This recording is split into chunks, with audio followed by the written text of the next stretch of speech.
1879 yili Germaniyaning bozorida ko'zga chiliqmaydigan bir buvoq dunyoga kelgan. Odamning ishongusi kelmaydigini faqat necha 10 yil ichida Newtonning mutlaq bo'shliq qarashini og'dirib tashlab, bugungi zamon fizika dunyosidagi sehrli osmon binosini qurib chiqqan.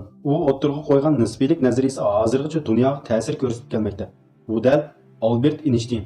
Halbuki mushundaq bir ulug' zotmi tabiat qonuniyatidan qochib qutula olmadi. 1955 yili 4-ayning 18-kuni Einstein Princeton doktorxonasida 76 yoshda olamdan o'tgan. Vafot bo'lib dal 7 soatdan keyin Einsteinning badanidagi eng muhim narsa, ya'ni cho'ng miyasi boshqalar tarafidan o'g'irlab ketilgan. Undaqda zodi kim bundaq razil ishni qilgan? Shu kuni Xavi ismli bir doktor Einsteinning jasad tekshiruvchisi bo'lib tanlangan. Buningdan ilgari 42 yoshga kirgan Xavi Einstein bilan bir qancha qitim ko'rishib baqqan bo'lsa-mu, bundaq katta arbobning jasadi oldida u yanada har qanday vaqtdagidan jiddiylashdi. Lekin u yanada operatsiya pichqini ilib, anatomiya uyiga kirishga majbur edi. U oldi bilan jasadning ko'krak qismini yechib, muhim a'zolarini ilib tekshirgandan keyin o'rniga qo'yib qo'ydi. Ondan u Einsteinning bosh sunkini ochdi. Dunyodagi eng aqlli miya Xavining oldida bir qitim to'liq kuzatilgandan keyin oddiy qilib ig'irligini o'lchidi. Lekin u bu qitim tartib bo'yicha cho'ng miyani o'rniga qo'yib qo'ymadi. Aksicha u bu cho'ng miyani formalin qachilangan qachiga tiqib, o'g'irliqcha ilib chiqib ketdi. Lekin Xavi 2 kunda ishning oshkorlanib qolganligini o'ylabmi baxmagan. U o'zini qochirish uchun kechalab vazifa o'tayotgan doktorxonadan qochib chiqqan. Hamda bu qimmatli miyani ilib Filadelfiya doktorxonasiga borgan.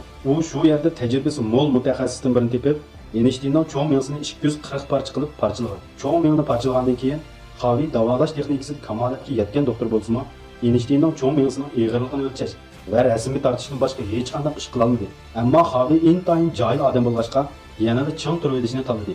Hamda Einsteinning cho'ng miyasidan bir qadamga yiroqlashmadi. Ko'zni yumib ochqicha 23 yil o'tib ketdi.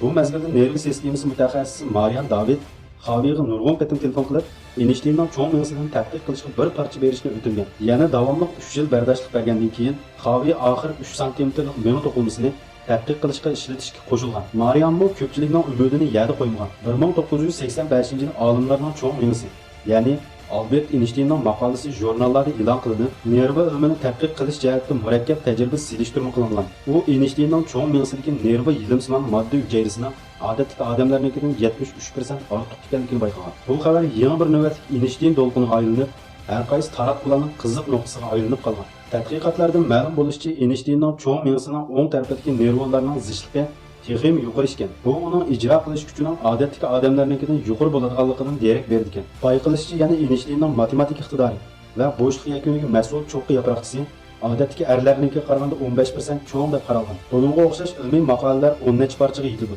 Lekin buningga o'xshash tadqiqotlar talant egisining sirini ochib bera oladi. Amaliyotda Einstein ilm-fan maqsadida miyasi ilingan tunji arbob emas. Cho'ng miyasi ilib chiqarilgan arboblar intayin ko'p. Masalan, matematik olimi Gauss, Angliyalik shoir Gorton, Fransiyalik mozishunos Cuvier qatorliqlar. Ammo ularning bundan mustasno emas. Faqat bu qimmatli miyalarni tadqiq qilib chiqmagan. Oxirida bularning hammasi kulga aylanib ketgan. Ularning hammasi madaniyatning belgisi bo'lib qolgan. Faqat eng oxiriga kelganda Xavi oldin Einsteinning yiliqi hikmatli so'zlarini tushungan bo'lishi mumkin. Barliq muhim narsalarning hammasini hisoblash va barliq hisoblanadigan narsalarning hammasi uncha muhim emas.